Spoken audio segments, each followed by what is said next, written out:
Welcome back to Box Office History. As always, this is the Goku Report.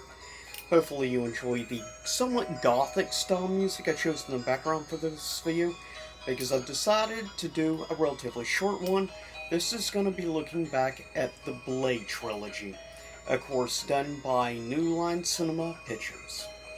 Total, as I said, trilogy, only 3 films were done so far. But, in my opinion, all 3 are good. The third film is a very divisive film of the trilogy, yes. I personally enjoyed it. It's not a great film by any means, but I still enjoyed it for what it was, and I enjoyed Triple H being a vampire. But with that said, first up was the original Blade film, like I said, and great, underground techno-style music of the late 90s. Definitely some really good music. I enjoyed the soundtrack to the first, and I really liked the main villain of the first film. The first Blade remains one of my personal favorite comic book films of all time. And it was one of the first really great comic book movies that was released, because this was before comic book films were known for being good quality. And the first Blade movie knocked it out of the park. The first film was released in 1998, just a year after the release of not so great Spawn, though it's a guilty pleasure film for me. Also, Mortal Kombat Annihilation, which was also released the year prior. 2 guilty pleasure films of mine. But Blade would end up being a very popular film and still has a loyal following to this day. And in my opinion, I think it's one of the greatest vampire films of all time, in my opinion. The great battle fight scene at the end with Frost. Love him. But First Blade, released in 1998. Of course, all 3 films are rated R. And budget unknown for the first film. And it would end up doing domestically 53.4% of its box office total. It would do $70,087,718 domestically. Worldwide, the first Blade film would do $131,183,530, which is not bad for the first Blade film. And also, this is one of the more successful films at the time for New Line Cinema. Obviously, they were happy to have a success with this, and all 3 films actually did relatively decent. Even the third film made its budget back.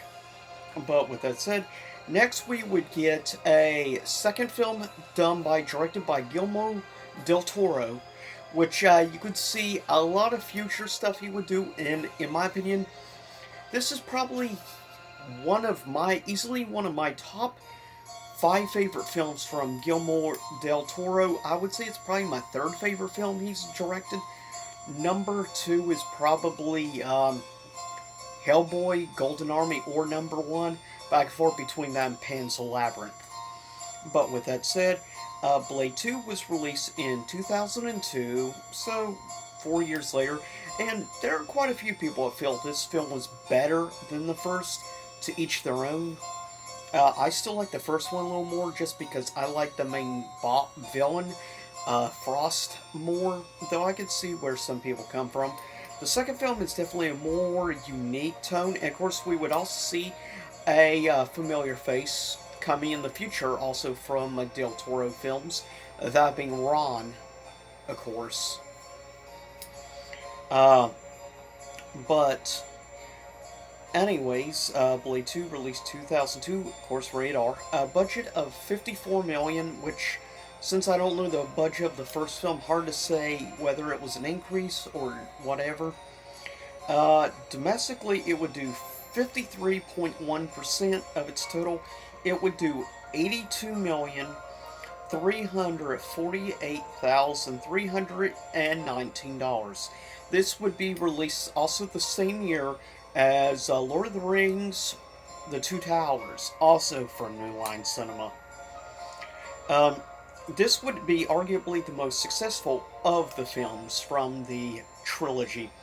Worldwide, it would do $155 million $10,032. So it would see an increase overall of basically around $24 million increase in box office, which is pretty decent. So it obviously made its budget back with some awesome profit made. No surprise that they would greenlight a sequel.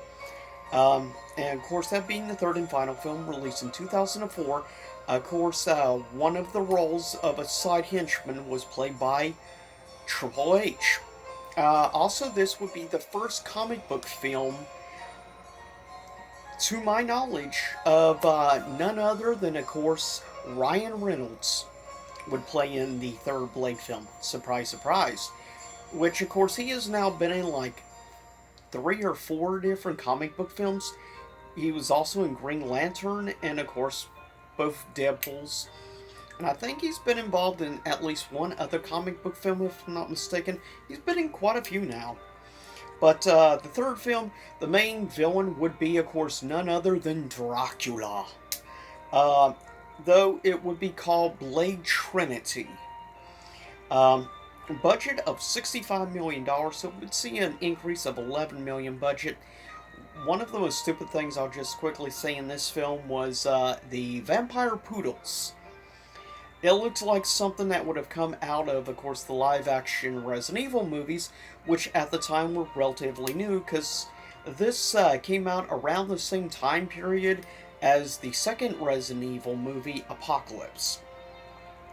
But Blade Trinity would end up domestically 39.7% of its box office would come from North America with $52,411,906, which is basically a drop of about $30 million domestically. Worldwide, it would make $131,977,904. So it would actually be the second in the three in box office. It would make about $800,000 more dollars than the first film, but it would still be a 20 plus million drop from the previous. So no surprise they would end up ending the Blade trilogy and remain a trilogy. Though, in my opinion, still, nevertheless, it's a guilty pleasure film for me, and I think for a lot of people,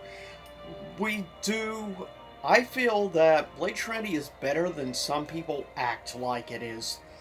I actually think the quality of the film is good. It has good fight scenes, and I still will say I really enjoy Triple H. It's a shame he's never really had any other acting roles. It was great in it, but I love the campiness of it.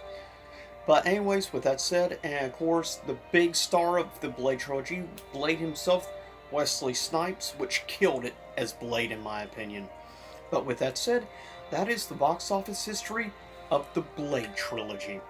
Stay tuned in the near future. I will be looking at another set of 3 films in the future sometime. Not sure, sometime over the next few weeks I will be looking at the Hellboy movies, which I'm looking forward to talking about those. But with that said, hopefully you enjoyed this. Stay safe, and I hope you enjoyed the gothic music I chose in the background to go with this video. But with that said, I'll see you next time. Same YouTube time, same YouTube channel. Stay safe.